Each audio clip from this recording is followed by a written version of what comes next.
So we're here to lift from personality to individuality, from the lower self to the higher self, from the limitations of the circumstances that we face into something greater. And sometimes there are situations in life that are catalysts that force us to move to that higher level. Not only did Einstein say that you cannot solve a problem on the level of the problem, but you must lift up into the solution, he actually said that the threat of thermonuclear war was like a loaded gun pointed at the head of humanity saying, you better change.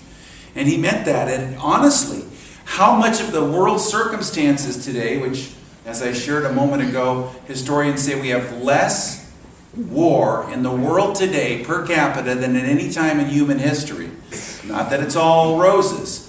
But how much of that is as a result of the fact that we've got the problems that we've got and we've had to creatively deal with the solutions. I creatively deal with the solutions together. I creatively deal with the solutions and I lift out of the problems together. And I lift out of the problems. I've wanted to share about this, but I thought it was a little too woo-woo and I've always hesitated. But today I'm going to talk about it. And that has to do with my daughter and her Aikido teacher, the master of Aikido that she went to the classes in Michigan before we moved here. You see, we were guided that she would be good for her to take martial arts. And we were looking for martial arts. And Aikido is a very interesting type of martial art. It was born in the face of all of the violence and the devastation of Japan. And they have wonderful martial arts, and they're all very useful and very good, so I'm not criticizing any of them. But there was a desire by this magnificent master of karate to move into something that was not contentious, that was not about battling, that was not about fighting, it was not about the pairs of opposites, but rather, in Aikido, instead of fighting somebody else, you help them to the floor with their energy. So it is a purely, it's not passive because it's very powerful. In fact, they say that a good Aikido master will be able to help even a black belt karate person to the floor. And I want to share some of this story of the experiences that she had, because we think that spiritual solutions to human problems are weak. We think that surrender is passive. We think that these things are somehow less than, but this is the only way humanity is going to move into the next level of consciousness, is by surrendering to a higher power. And that's what surrender is. It is a letting go into that which is higher. We shopped around for a place for our daughter to take martial arts, and all of them were all about, fighting and kicking butt and doing things with each other and giving, contention. And they would, it just didn't feel right. It didn't feel right. And I did a lot of Google searches, and they were all like that. And then I was driving down a street near our house. It was right across from the Polish Cultural Center. And it was a strip mall, a very desolate strip mall, and this little tiny storefront. And it said that they had Aikido. So I went in, and there on the wall was the picture of the founder of Aikido. And I had done a seminar on the principles of Aikido when I was in a ministerial school, and really had done a dedicated study of those principles, although I did not learn how to do that martial art myself. And so I asked somebody, why is this picture up here? And they said, oh, he was the personal teacher of the master of this particular dojo. Not only that, but this master had been the karate champion of Japan for 3 years in a row, and then graduated from that and became an Aikido master and moved to the United States. This was the master of masters in this little tiny place. And there were all these jars, and this is the woo-woo part, filled with gallons of water. Gallon jars of water. And I asked the woman who was answering my question, she was a volunteer, why are all these jars here? And she said, oh, that's for people to drink for healing. I said, well, what's this about? And as we were talking, people would come in, take a gallon and put $10 in a box and then walk off with a gallon of water. And apparently, he had been studied at Harvard for a week and at Case Western Reserve University Medical School for a month. And they had verified and documented that people who drank the energized water that he had there, their tumors dissolved and melted away. And she said, my husband had a complete remission of terminal cancer as a result of this. And I'm thinking, man, this is interesting. Sign my daughter up. Well, she had a wonderful experience. This man was so humble. Here he was. He could have been doing anything. But he was in this very humble environment teaching children, and only children. He had a couple of people that he had trained who were black belts, and our daughter came home one night. She was 9 years old at the time, and she said, you won't believe what happened. The master put a quarter on my hand and stared at it, and it got so hot that I had to drop it. And then he had two black belts, his two black belt assistants, run at him. He told them to come at him as fast and as hard as they could. And he had his hands like this, and without even moving, they flew across the room. Star Wars, right? I mean, it's something. Now, you may not believe this. Maybe she's 9 years old, but this is something she said happened. But the energy in that place was palpable. I would just sit there and absorb it. There is a spiritual solution that exists on another level that is universal, that exists in the teachings that we teach in Unity and Christianity, exists all over the world, and there are light workers all over the world right now who are holding hands, who are gathering the energy together and moving this energy up to another level of consciousness, and we're no longer subject to the old consciousness. We're moving up to a higher level. And this not only gives us hope, it also promises that we have to take responsibility and step up to the plate ourselves. We've got to move out of the level of the problem into the level of the solution. Now, what's the level of the problem? We call it the personality, the ego. Somebody once said, well, the ego's problem is that it wants to be in the driver's seat, but it should be pumping gas. It has a role. It's that vehicle that we go through space and time, but it's that part of ourselves that separates itself and seeks its own against all. But we can move up into another level, which is symbolized by the teachings that my daughter got to learn and that we teach here in Unity, which is the I that is we, the connectedness, the oneness. You know, I had a bit of a shock, because when I was in the youth of Unity, that was when I learned that there were really two types of people on the spiritual path. The first are people who are getting their acts together. And the second are people who are giving up their acts and letting them go. And you've got to get your act together in order to surrender it. So there's a point to that. I have a Unity minister friend who said to me, I'm not so sure I want to give up my ego. I just got one.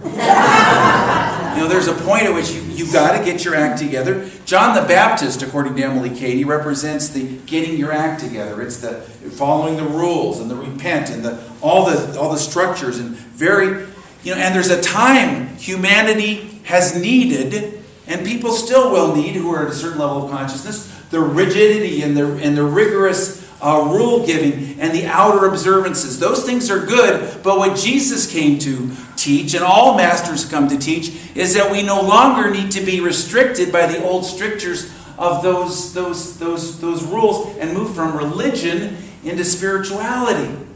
So I had been raised, and appropriately so, in Unity Sunday School, to believe in myself, to have a strong personality, to think positive, and to be successful. And then, and in the Youth of Unity, they had a book we learned. It was a textbook called Practical Christianity for You, and it was all about that. And then after we finished that book, they gave us Lessons in Truth by Emily Cady. That's Maya Angelou's favorite book, and it's the one that changed her life. It's sold millions of copies. And in the beginning of it, she talks about getting your spiritual act together, but at the end of it, she completely turns it around, and it's about letting it go. And she even says at the end of it, I know I'm contradicting what I wrote at the beginning, but kind of deal with it. Because there's a point at which you've got to move to another level. And it was like, oh, okay. And she called that first phase personality. It's you get your act together. And we are evolving souls. It's part of that human experience. But we are growing beyond humanity into the spiritual consciousness of what's called individuality. The personality. Persona means mask in Greek. And it's that mask that we wear in order to get around and accumulate the experiences in space and time. These are advanced teachings, folks. Just vibe with it. And then you have to let it go and move up into the individuality, she called it, which is that higher self, which is that part of yourself that is one and is not seeking after its own personal power, but is looking to contribute to the highest good for everyone else. Now this is really interesting stuff. It's really powerful stuff. And it's interesting in that, as Jesus said, if you seek first the kingdom, which is that individuality, that higher consciousness, all the things will be added unto you, which means all of the physical needs will be met at a much, much higher and better level than you ever could have imagined. Abraham Lincoln demonstrated this. I shared that quote from Lincoln, "I am not bound to win, but I'm bound to be true." Remember that quote from Mother Teresa when the reporter was asking her on national television, American television, NBC, and they said, "How can you call yourself successful when there's more poverty in Calcutta today than when you started?" And she said, "I'm not called to be successful. I'm called to be faithful." Lincoln went on to say, "I am not bound to succeed, but I am bound to live up to the light that I have." This means that we have to move to another level. How many of you read that book, Jonathan Livingston Seagull? Raise your hands. Remember the difference between flying and soaring. And that everybody thinks they're supposed to learn how to fly. And you can't learn to soar unless you learn how to fly. But that's getting your act together, and then you've got to let it go and soar. What does it say in Isaiah? They who trust in God will renew their strength and soar, not fly, with wings like eagles. I remember I went to Death Valley, and while I was in Death Valley, I was at the very lowest part of it, and I saw hawks that were not eagles but hawks, but they were kind of aimlessly drifting, and then whoosh, they'd go up in the sky. It turns out 10, 20,000 feet, and they would soar. You were not meant just to fly; you were meant to soar. And the very thing that you're having a hard time with right now is a catalyst that is forcing you to learn how to soar. The very thing that you think is victimizing you is calling on greater resources. I've shared before about the time when I was, the portable computer had just been invented. It weighed 30 pounds, and I took it home with me, and I was writing an article, and in the article, it just came through me. It's almost like my fingers typed it. If God could create the whole universe, God could certainly give you a condo. I didn't know what that was about. I didn't have any need for a condo. And I forgot all about it and turned it off. And then when I turned it back on a week later, I realized what that was about. It was coming through me because the very next day, and this was in the dead of winter, my heater, the furnace in the cottage I was living in, died, and my landlady wouldn't fix it. And I went out and bought space heaters. I tried everything, and I felt so victimized. I felt it was so wrong. And I said, what should I do? Now, when you're facing these kinds of things, an affirmation that can kick you out of the lower level into the higher is to say, thank you, God, for this great opportunity. Together? Thank you, God, for this great opportunity. And it was hard for me to accept that not having heat and the injustice of it, because I was paying my rent, was a great opportunity, but there you have it. So I asked, what do I do? And I got, if you could have your ideal place, a place that you own, what would it be like? What neighborhood would it be in? How would it be laid out? Be one bedroom in a certain neighborhood? And I wrote all that. I'm thinking to myself, I only got a couple grand in the bank. I'm not going to be able to make a down payment. This is to program for 2, 3, 4, 5 years from now. Nevertheless, I just had a feeling to drive through the neighborhood. And some of the streets I had never driven down, and there was a big sign on a big building that said $2,000 moves you in. I thought, this can't be. I could afford that. I go in, I ask for a 1-bedroom, and the only one that was left was overlooking the roof of a Baptist church next door, and I did not want to look at a church when I came home from church. So I thought, this can't be it. It wasn't appealing, and I really couldn't figure it out. I thanked her, and I drove home. And I asked, what do I need to know about this? And I just saw, this is what I want. And I added it to my list. I saw a beautiful tree in a courtyard. And it was all this, it was just a very specific picture. I wrote it down. That night I had a dream in which there was somebody playing the guitar singing something called the condo blues. About people who buy condos in their apartments. And it was kind of humorous. Okay. The next night, I had a dream in which zombies were coming after me. It was a nightmare. And they had bandages on them, and they were covered up, and they were very ominous. And they got closer and closer to me, and they were mumbling something. And when they got really up close to me, I could hear them. They were going, "Buy the condo. Buy the condo, Greg." I couldn't figure this out, so I woke up, threw on my clothes, drove back to the place, thinking, what am I doing? And thinking, maybe I'm supposed to buy that one. She says, "Oh, you! The best one bedroom has fallen out of escrow 4 times just yesterday, the 5th time, and I had lost your phone number. You know, some things I feel are, you're going to think I'm crazy, but some things I feel are just meant to be." And I went, "Oh, I don't think you're crazy." She said, "Here, I've got to go do something, but here's the key. Just take the elevator." She told me how to get there. I go in there, I look out the window. It's the picture I saw in meditation of the courtyard and the tree and the whole business. And I whipped it out right then, and I wrote it. And it's like, okay. And then I went home, I turned on my computer, and I read, if God can create this whole universe, God can get you a condo.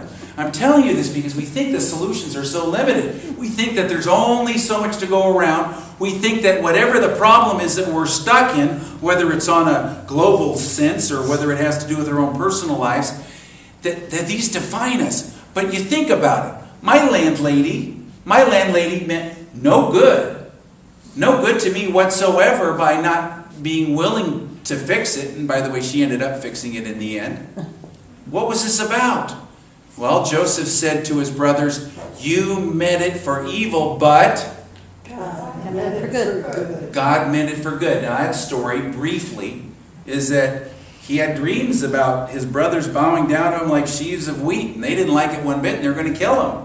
But they took pity on him, so they sold him into slavery instead. Well, he was taken off into Egypt, and he became the slave of Potiphar, who was a very high-up official, and really had a good life, except for the wife kept hitting on him, and he kept saying no, and she got so offended that she took his cloak, or he left his cloak, one time that she came onto him, and she used it as proof, and he was thrown into prison. And it was totally unjust. And while he was in prison, the cupbearer of the Pharaoh, who had done something wrong and was thrown in for a while and then was freed, noticed that that Joseph was really good at interpreting dreams. So that when he went back to work for the Pharaoh, and the Pharaoh was having these weird dreams, and was saying, "You know anybody who can interpret dreams?" The cupbearer said, "Yeah, there was a guy in prison." And so they got Joseph out of the prison, and he shared his knowledge, and he told the Pharaoh that his dreams meant there were going to be years of famine, and then they had to store up the grain, and then when that was over, they'd be able to get through it. Well, sure enough, all that took place, and Joseph was like cream rising to the top. No matter what the unjust situation, whether it was his brothers or Potiphar's wife or whatever, he kept rising, and here he was, the second most powerful man in all of Egypt, and his brothers show up. And they want some grain because they heard that the Pharaoh had stored up the grain. And they see who's in front of them, and they are scared. And he said, "Come closer. I know you meant it for evil, but God meant it for good." Now, how do we cooperate with these things? How do we move from what's called the third dimensional reality to the fourth dimensional reality? You know, there are different rules on the human and the spiritual level. There are different rules. You know, you may have heard of Chuck Yeager, who broke the speed of sound, but the way he broke the speed of sound was he intuited that the rules were different once you crossed that threshold to the speed of sound. In those days, they didn't have jets that went fast enough to break the speed of sound, so the only way they could do it was to get up real high and then dive bomb and break the speed of sound, which is great, except for everybody died and crashed because they thought, well, when you get to that point and now you want to pull up, you pull up, and they crashed. And Chuck Yeager thought, he just intuited, you know, that hasn't worked. What if I push down? What if the rules are different when you cross that threshold? When you move to another level, the rules change. So he pushed down. He only had one chance to prove this, and it turned out to be the right choice, and he was able to do this. Now, in your life, you think that the rule of an eye for an eye, contention. You know, I remember once I was feeling victimized by somebody, and I prayed, "God, show me how I can stand up to this person." And I got, don't stand up to this person. Stand up for yourself. The situation was I was on a committee, it was about 25 years ago, and it was a committee that did a lot of good in the community, and it was a wonderful, harmonious committee that did a lot of good and everyone got along. And they invited this local attorney to be on the committee, and he seemed very charming, but as my mentor, Dr. Mary Allen, used to say, think of what charming means. Look it up in the dictionary, the word charm. It means putting a spell on you. It isn't something positive. If somebody's charming, she said, look out. And so sure enough, this guy got on there and he had an agenda. And his agenda had to do with contention and power and forcing his will and all manner of things, and he was causing divisions between people, and it seemed very, very unfair. I remember his name was Rod. And he wanted to fight with everybody, but I asked, what should I do? And I got, see this as an opportunity. Thank you, God, for this great opportunity. Together? Thank you, God, for this great opportunity. That doesn't mean that we let him get his own way with everything. There were times that we said no. The ability or the right to swing your arm ends at the end of your nose. You have the right to take care of you. But so often we get into needless and useless contention, trying to fight circumstances instead of lifting up into a new possibility. And for the very reason that nobody in the group would fight Rod, he got bored and agitated and spun himself right out of the group.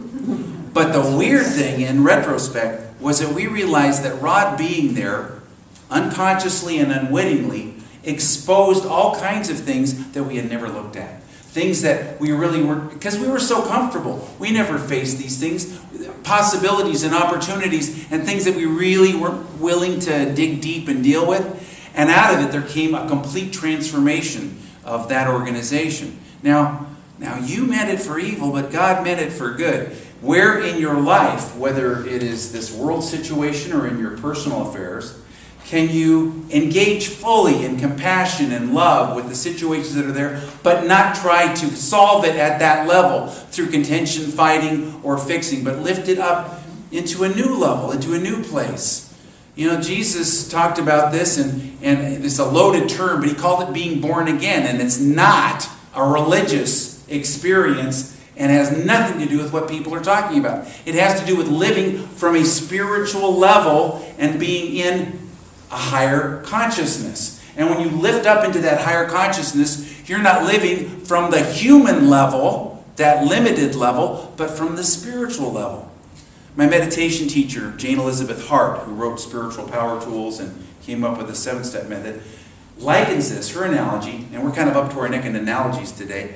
Her analogy was between a dog and a human. You know, at a level of consciousness of a dog, it's instinctive. And it has a certain way it deals with things. And, you know, if you say to the dog, saying, do you know that the universe is one and that you can lift up into a higher consciousness? The dog will just say, pet me, you know, because it doesn't have any consciousness of that.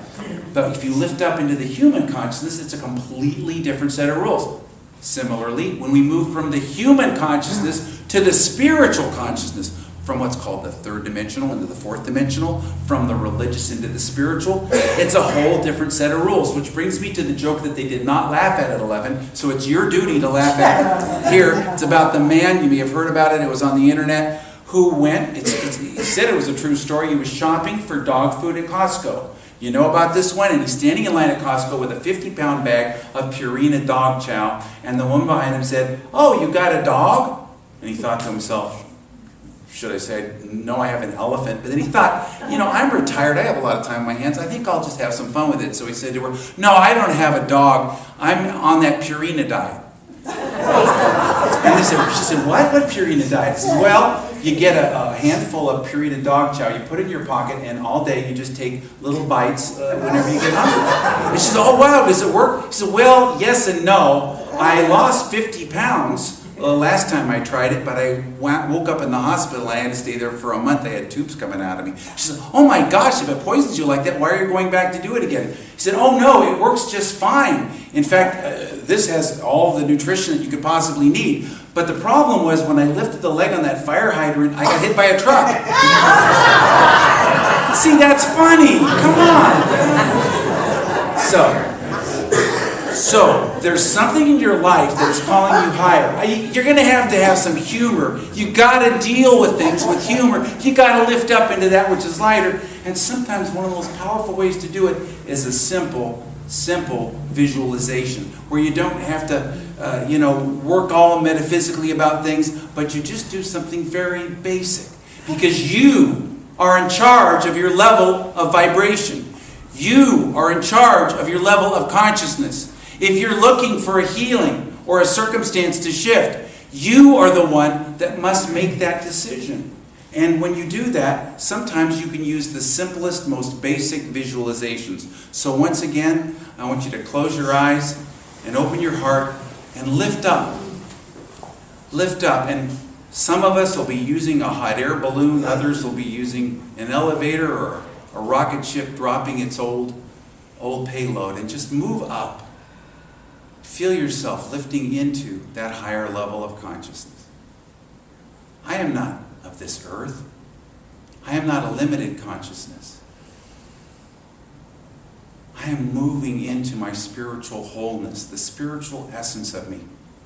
And in this individuality, which is an individual expression of oneness, I seek the best and the highest for all concerned. Whatever is going on, I say to it, whatever you mean it for, God means it for good. I see it as a catalyst, moving into my life and changing me at depth. I say to it, thank you, God, for this great opportunity that is lifting me higher. And I take a moment more to lift up into that higher consciousness, that higher awareness. I feel my heart lighten. I feel my spirit brighten.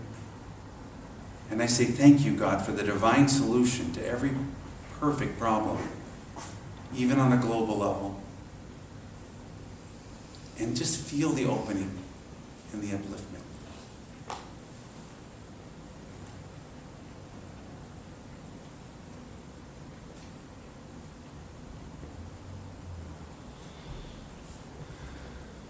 And now bring yourself back to the presence of this room and know that, as simple as it may seem, you have made a statement and taken a stand and moved yourself into another level of being. You've put into place, into motion, a cause that will express it as an outer effect in a positive way in your world. Thank you, God. And so it is. Now I want you to free yourself of all encumbrances, all thoughts that you don't need to hold on to, all feelings that no longer serve you. And like a multi-stage rocket, after it's used up all of the fuel in that third stage, it just drops away. Drop away everything that you're holding on to, and I want you to set aside what's in your hands. There's no need to involve yourself with any of that. Open your hands and let them face upward. Be present in this moment. Take a stand within your own being and lift up. You might visualize, a simple visualization that will move you up into a newer place, a higher place. Sometimes the simplest pictures are the most powerful. Rising hot air balloon that lifts up, up, up.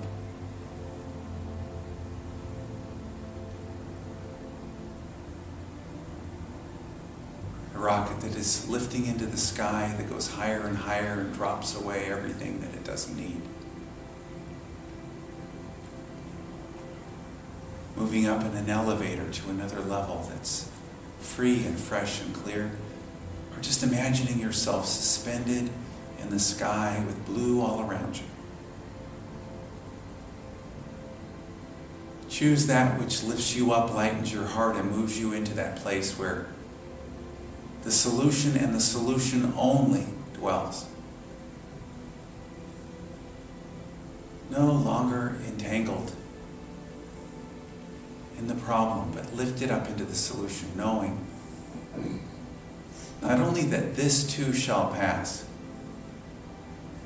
but even lifting up and seeing every circumstance in your life as a catalyst which is giving you a great opportunity to lift up into something higher.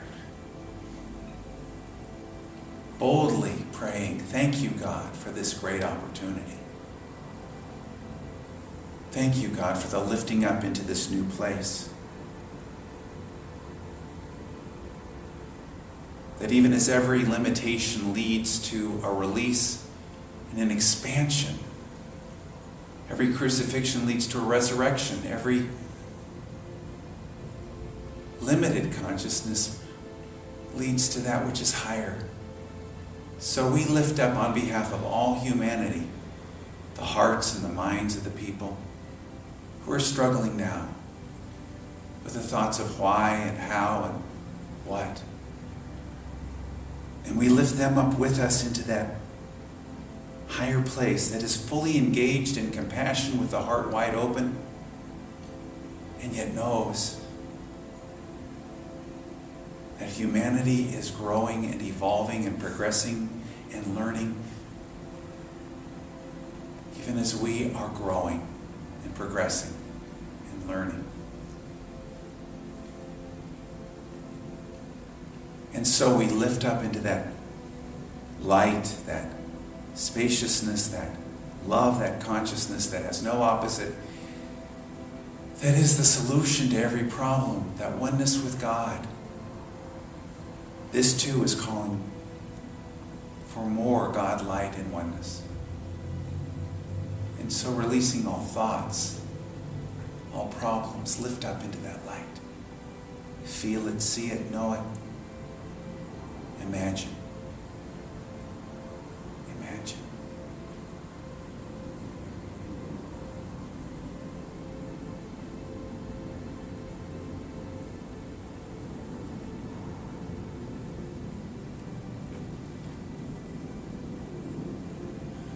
Lift me out of my limited self into my unlimited self.